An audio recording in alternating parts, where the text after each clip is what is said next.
नमस्कार जी, मैं विक्रम चोपड़ा।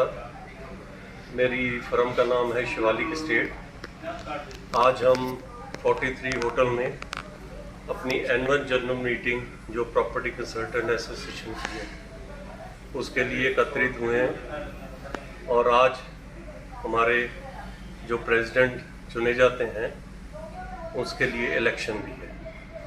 तो इस मीटिंग को हमारे बहुत ही जो senior member founder Shri Mangat Rai Babuta ji जो आज हमारे बीच में नहीं है, उनके सपुत्र संजीव बबूटा जी जो कि सुभाष मंगत एंड कंपनी मंगत राय बबूटा के नाम से मोहाली में चला रहे हैं और बहुत ही अच्छे ढंग से वहाँ पे वो अपना बिजनेस कर रहे हैं। आज की ये एजीएम और सारा इलेक्शन प्रोसीजर उनकी तरफ से स्पॉन्सर किया।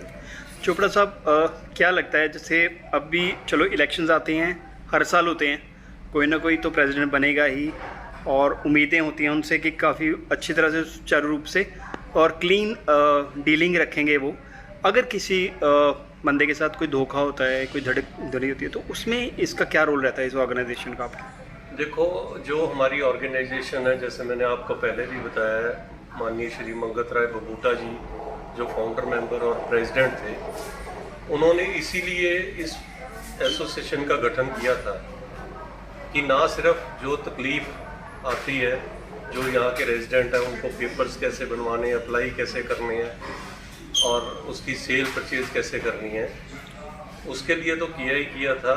उसके साथ ये भी था भी अगर कोई किसी साथ के साथ धोखाधड़ी होती है और वो अगर रजिस्टर्ड मेंबर है हमारी एसोसिएशन का, तो वो उसकी सुनवाई उस संस्था में हो और उसको पूरा न्याय मिले। ये सिर्फ प्रॉपर्टी कंसल्टेंट्स के हित में है या फिर जो कंज्यूमर है उसके हित में भी है? ये कंज्यूमर के हित में ज़्यादा है। कैसे? कंसल्टेंट ये कंज्यूमर के हित में इसलिए है क्योंकि यहाँ डे बाय डे जो एडमिनिस्ट्रेशन है वो डॉक्यूमेंटेशन में कुछ ना कुछ चेंजेस करती है। ठीक है। जो कि एक रियल एस्टेट एजेंट है या प्रॉपर्टी कंसल्टेंट है तो वो उसके अवेयर होता है, तो वो डॉक्यूमेंटेशन उस जो भी क्लाइंट है उसकी उसी हिसाब से बनाता है ताकि उसको कोई तकलीफ ना हो। चोपड़ा जी, देखिए, ट्राई सिटी चंडीगढ़, पंचकुला और आपका मोहाली एरिया आता है, या खरड़ आप और थोड़ा सा और एक्सटेंड कर दे तो इधर से लालड़ू और इधर से कालका आप हरियाणा में ऐड कर लीजिए।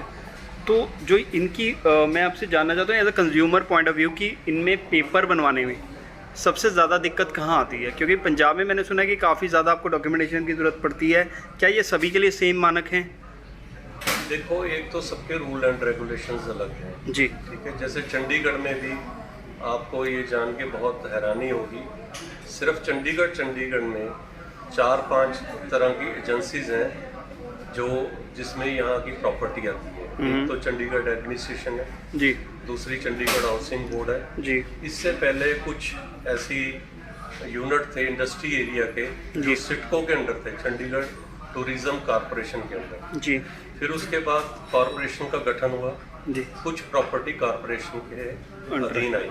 ठीक है। तो इसमें भी सबकी एक अलग अलग मतलब इन्होंने अपनी गाइडलाइंस रखी हुई हैं डॉक्यूमेंटेशन के लिए सबको, और इसीलिए बहुत ज़्यादा दिक्कत है यहाँ चंडीगढ़ में डॉक्यूमेंटेशन की। सबसे ज़्यादा दिक्कत चंडीगढ़ में आप कह रहे हैं? चंडीगढ़ में भी है और जगह पे भी है, जैसे आपने पंजाब का हरियाणा का नाम लिया, क्योंकि मैं मतलब जो देखने में आता है एक तो ये स्टेट के साथ कंसर्न है और फिर हमारा चंडीगढ़ यूटी एडमिनिस्ट्रेशन के यूटी के अंडर है, तो हर एक के रूल एंड रेगुलेशंस अलग हैं। ये तो बात हुई कि प्रॉपर्टी के कागजात बनाने की, कि उसमें कितनी डिफ़िकल्टी लेवल है और सबसे ज़्यादा डिफ़िकल्टी लेवल्स को अपने पॉइंट्स दिए। जी। अब मैं बात करूंगा चोपड़ा जी, जैसे बिल्डर्स हैं, बिल्डर्स कई बार धोखाधड़ी कर जाते हैं एंड यूज़र के साथ, और लेकिन बीच में फंसता है प्रॉपर्टी कंसल्टेंट। जी। तो मैं ये जानना चाहता हूँ कि कंज्यूमर के लिए आप फिर क्या सेफ्टी मेजर्स रखते हैं उसके बाद? देखो, और बहुत सारे केसेस ऐसे हमारे पास। आपने ये मेरे से क्वेश्चन किया है, ये बहुत ही मतलब अच्छा क्वेश्चन है और कंज्यूमर के लिए खास करके, क्योंकि जो एक परचेज़र है वो अपनी सारी उम्र की कमाई इस चीज़ के ऊपर लगाता है, इन्वेस्ट करता है सिर्फ अपने एक छोटा सा घर और आशियाना बनाने बनाने के के लिए। इसी के लिए सेंट्रल गवर्नमेंट ने रेरा का एक कानून लेके आए थे।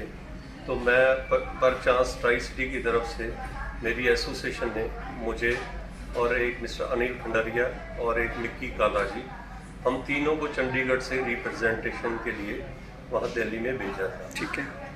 तो तब जो दिल्ली में ये मीटिंग हुई थी, तो तब मैंने वहाँ बहुत अलग अलग बिल्डर्स पूरे हिंदुस्तान से, मुंबई के, बेंगलोर के, दिल्ली के और जगह से भी अलग अलग बिल्डर्स आए थे। तो उसमें रेरा में भी अभी बहुत खामी है।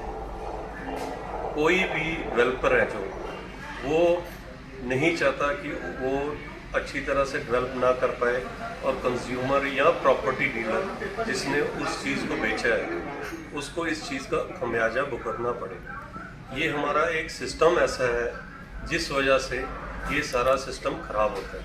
ठीक है। वो सिस्टम फिर वही जाके आ जाता है सरकार का। अगर सरकार यहाँ की जो भी एक्वाजिशन पॉलिसी है, क्योंकि चंडीगढ़ में तो वो है नहीं कोई प्राइवेट बिल्डर, यहाँ तक एक ही आया था, वो भी चंडीगढ़ हाउसिंग बोर्ड के साथ मिलकर आईटी सिटी में, बट वो भी प्रोजेक्ट सक्सेसफुल नहीं हो पाया क्योंकि वो सारा लीज होल्ड प्रोजेक्ट था। ठीक है। ये पंजाब में ज़्यादा है, हरियाणा में ज़्यादा है। इसमें दिक्कत ये आती है कि उसको कई जगह से परमिशंस लेनी पड़ती है। ठीक है। अगर किसी प्रोजेक्ट के लिए एक सिंगल सिस्टम रखा जाए भी, उसको सारी परमिशन अगर वो पहले प्रोजेक्ट वहाँ पे पास करवाने के लिए जाता है, चाहे वो एनवायरनमेंट की है, चाहे वो उसके FIR की है, किसी भी चीज़ की, मतलब उसको एक सिंगल विंडो सिस्टम से अगर परमिशंस मिले तो ये दिक्कत नहीं होगी। क्यों? क्योंकि इसमें जो सिस्टम है वो ट्रायंगल है। एक तो जो प्रोजेक्ट लेके आता है, उसके बाद कंज्यूमर, जो रियल स्टेट एजेंट है, वो उसमें एक कड़ी होती है उस चीज़ को सेल करने के लिए। बट मेन इसमें फ़ायदा अल्टीमेटली गवर्नमेंट की ही एक बॉडी को होता है जिसको हम बैंक्स कहते हैं। ठीक है। क्योंकि बैंक इसमें फाइनेंस लगाता है। बट वो क्या होता है, कई बार जो डेवलपर है वो चीज़ पहले बेचनी शुरू कर देता है, लोग फाइनेंस कराते हैं, कुछ करते हैं, इन्वेस्टमेंट से जो प्रोजेक्ट उसको 2.5, 3, 5 साल में कंप्लीट करना होता है, वो कुछ परमिशनों की वजह में, कुछ परमिशनें तो मिल जाती हैं, कुछ परमिशनें जो पेंडिंग रह जाती हैं, उसकी वजह से वो प्रोजेक्ट डिले हो जाता है। ठीक है। और डिले होने के कारण क्या होता है भी, उसमें आपको पता है भी आज अगर किसी प्रोडक्ट का रेट सीमेंट का जैसे मैं लगाता हूँ 280 रुपये, तो कल वो 300 तक या 350 तक पहुँच जाएगा। सरिये का अगर तो रिसोर्सेज का रेट बढ़ जाता है, जिसको आप कहते हैं, जिसको एक्सेलरेशन कहते हैं। हाँ। जब वो बढ़ जाती है तो फिर ये चीज दिक्कत, इन्फ्लेशन के बढ़ने से, महंगाई बढ़ने से। हाँ जी, उस वजह से ये चीज़ आती है। तो मैं ये डेवलपरों को भी कहूँगा कि वो ये सारी चीज़ों का ध्यान रख के चलें ताकि कंज्यूमर को कोई ऐसी दिक्कत ना आए। तो इन्फ्लेशन का ठीकरा जो है वो कंज्यूमर के सिर पे नहीं फोड़ा जा सकता, ना ही वो उसमें आप कहते हैं कि आप उसमें भी आप उसको क्लीन चिट दे रहे हैं जो बनाने वाला है बिल्डर को भी। नहीं, मैं उसको क्लीन चिट नहीं दे रहा, सारा ठीकरा जो है वो हमारे सिस्टम जो सरकार है उसके ऊपर है। क्योंकि वो जब उसमें कुछ भी अंडर हैंड मनी इन्वॉल्व हो जाती है कि पास करवाने के लिए या कुछ, उसकी वजह से डिले डिस्क्रिप्शन होती हैं। देखो, कोई भी अपना प्रोजेक्ट, वो प्रोजेक्ट उसके लिए एक बच्चे के बिल्कुल समान होता है। कोई अपने बच्चे को खराब करना नहीं चाहिए। चोपड़ा जी, मैं ये पूछना चाहता हूँ, चलो ये बात हुई जिसकी अप्रूवल नहीं मिली है और जिसकी अप्रूवल मिल चुकी जी, ऐसे बहुत सारे प्रोजेक्ट्स हैं जिनकी अप्रूवल भी मिल चुकी है, जिनकी इलेक्ट्रिसिटी भी हो गई, पानी का भी उनका सब कुछ हो गया। लोग ये कह के प्रमोट करते हैं कि हमारे तो लाइट, सीवरेज, सड़कें 30-30 फुट की सब बनी हुई हैं, गली में कॉलोनी कटी हुई है जी। फिर उसके बाद वो जो मकान देते हैं उसमें वो नहीं देते जो वो प्रॉमिस करते हैं, जो वो आप सैंपल फ्लैट दिखाते हैं उस तरह का कुछ भी नहीं होता, या उससे लोअर क्वालिटी का होता है, या फंगस लगी होती है घरों में। उसके बारे में जो प्रॉपर्टी कंसल्टेंट्स हैं, मैं नहीं मानता उनका कहीं पे भी हाथ होता है, लेकिन एंड यूज़र के सेलर तो वही है ना। आपने बहुत सही कह रहे हैं। इसमें देखो, डेवलपर को ये जरूर चाहिए भी जो प्रॉमिस किया है उसको हर हालत में उसको पूरा करें जी, पूरा करना चाहिए जी जो प्रॉपर्टी कंसल्टेंट या प्रॉपर्टी डीलर की एक जॉब है जी, वो सिर्फ ये है कंज्यूमर को डेवलपर तक या पहुंचाना। अथॉरिटी की कोई भी प्रॉपर्टी तक लेके जाना जी। उसके बारे में अवेयर करना। जी दूसरा फिर मैं आप कहोगे भी हर बार मैं सरकार का ही नाम लेता हूँ, अगर आप इसकी और थोड़ी सी डेप्थ में जाएंगे जी, तो सरकार जो भी डेवलपर से CLU चार्जेस लेती है और जो भी इसकी जो नक्शे पास होने हैं या कॉलोनी कटनी है उसके लिए ये सारे चार्जेस पहले लिए जाते हैं। ठीक है उस लेने के बाद सरकार को ही उसको अडॉप्ट करना पड़ेगा, तभी वो सारी फैसिलिटीज उस पर हो पाएंगी। सर मटेरियल में सरकार का कोई रोल नहीं आता, अप्रूवल्स में आता है। अप्रूवल्स में नहीं, मैं सिर्फ जो मैं इंफ्रास्ट्रक्चर की बात कर रहा हूँ, जैसे आपने कहा रोड है, रोड गलीज है, इलेक्ट्रिसिटी है, इसमें जो मटेरियल है जो अगर वो मतलब फ्लैट्स में आता है तो वो 101% जो डेवलपर है उसका हाथ है और उसको जो कमिटमेंट वही करनी चाहिए, ब्रोशर वही छापना चाहिए जो वो डिलीवर कर सके। लेकिन इंडिया में ऐसा भी होता है कि आप थोड़ा बहुत पैसा दे के, मैं ये नहीं कहूँगा कि हर कोई करता है, बहुत सारे ऐसे लोग भी हैं जो अपने कहे से ज़्यादा भी देते होंगे, लेकिन अपने कहे से नीचे देने वाले बहुत ज़्यादा लोग हैं, क्योंकि हमारे पास ऐसी बहुत सारी रिक्वेस्ट होती हैं कि हाँ बताइए कि हमें डेवलपर ने हमें ये कुछ कहा था और हमें दिया कुछ और है। तो उसमें बारे में आपका कुछ टेक है कि मतलब आपकी एसोसिएशन कुछ करती है उस सेक्शन में? सर उस सेक्शन में देखो डेवलपर के ऊपर हम हावी नहीं है। मैंने आपको फिर बताया भी हमारी जो जॉब क्राइटेरिया है वो थोड़ा सा डेवलपर और कंज्यूमर के बीच की कड़ी है। तो हम डेवलपर के ऊपर जो भी निगरानी या जो भी उसके ऊपर प्रेशर है वो देते हैं सरकार की तरफ से। ठीक है, जैसे रेरा का मैंने आपको बताया। तो मतलब बेसिकली आपका प्रॉपर्टी का कंसल्टेंट है, फिर भी ध्यान रखेगी कि जो कंज्यूमर के राइट्स हैं या उनके अधिकार हैं जो उनके उन्हें पूरे मिले, और जो आपके अधिकार हैं वो भी आपको पूरी तरह मिले, किसी तरह का पक्षपात ना हो। मैं चंडीगढ़ जो प्रॉपर्टी कंसल्टेंट एसोसिएशन है, मैं उसकी तरफ से जी आपको 100% कहना गलत होगा, 90% 99% भी कह सकता हूँ, क्योंकि Chandigarh consultant property consultant association का जब से गठन हुआ है और जितने इसके मेंबर हैं वो सारे के सारे इनकम टैक्स पे ही हैं, अगर सर्विस टैक्स था तो वो है, और वो इस चीज़ का बहुत ध्यान रखते हैं।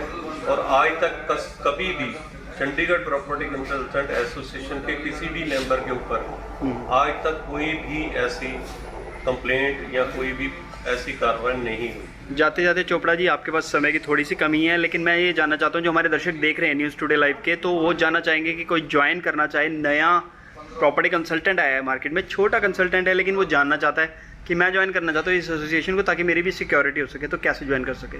देखो, हम जो अप्लाई करता है, हमारा फॉर्म है और हम उस फॉर्म पे जो पुराने प्रॉपर्टी कंसल्टेंट एसोसिएशन है उनके 2 मेंबर जब तक रिकमेंडेशन नहीं करते, और अच्छा, मेंबर रिकमेंडेशन पे है, मेंबर रिकमेंडेशन पे, और उसका ये भी ध्यान रखा जाता है कि इसके अगेंस्ट कोई चीटिंग का केस ना हो, या कोई ऐसी इसने आज तक कोई भी डील ना कराई हो जो एलिगेटेड। तो क्या पुलिस सर्टिफिकेशन चाहिए होगी इसमें? नहीं, वो नहीं, वो ना ही पुलिस देगी और ना ही हमारी कोई ऐसी व्यवस्था है। मगर आप बस वर्बल उस पर कमिटमेंट पे चल पड़े? वर्बल कमिटमेंट पे थोड़ा सा वही गुडविल देख के एक भरोसे के तहत। कोई फीस भी है इसकी?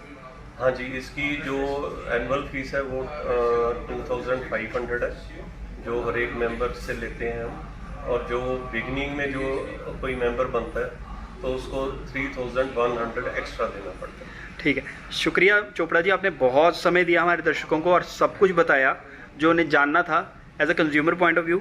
हम बहुत खुश हैं आपके पास आके, और मिलते रहेंगे दोबारा भी, और अपने क्वेश्चंस जो होंगे और दोबारा लेके रहेंगे। हमारे जो व्यूअर्स के क्वेश्चंस होंगे न्यूज़ टुडे लाइव से बात करने के लिए आपका बहुत बहुत धन्यवाद सर। आपका भी बहुत बहुत शुक्रिया, जब भी चाहें मैं आपकी सेवा के लिए हाजिर हूँ। Thank you.